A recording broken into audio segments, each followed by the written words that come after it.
Ito. Yeah. Unang tanong, saan mo mas gusto mag-ride? Marilaki o Kabyang Tunnel? At bakit? Dito sa Marilaki.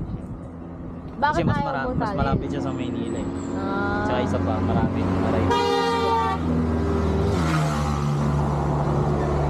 Pangalawa.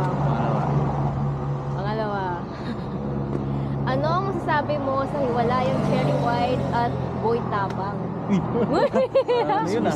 Trending yun ngayon ah. Ano masasabi ko na tayo wala yan nila? Oo.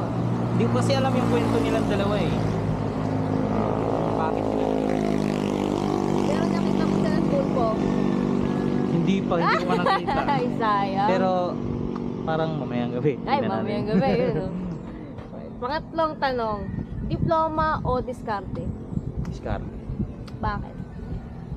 Kasi kahit wala kang diploma, makaka-discard. Pag nag-discard ka kasi sa buhay mo, eh may mararating ka talaga.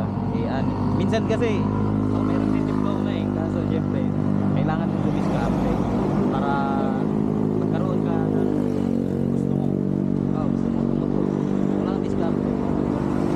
Buhay oh. Ay. Eh kung diploma lang yung pahiramin mo, wala rin eh, wala kang trabaho. Talino ka nga.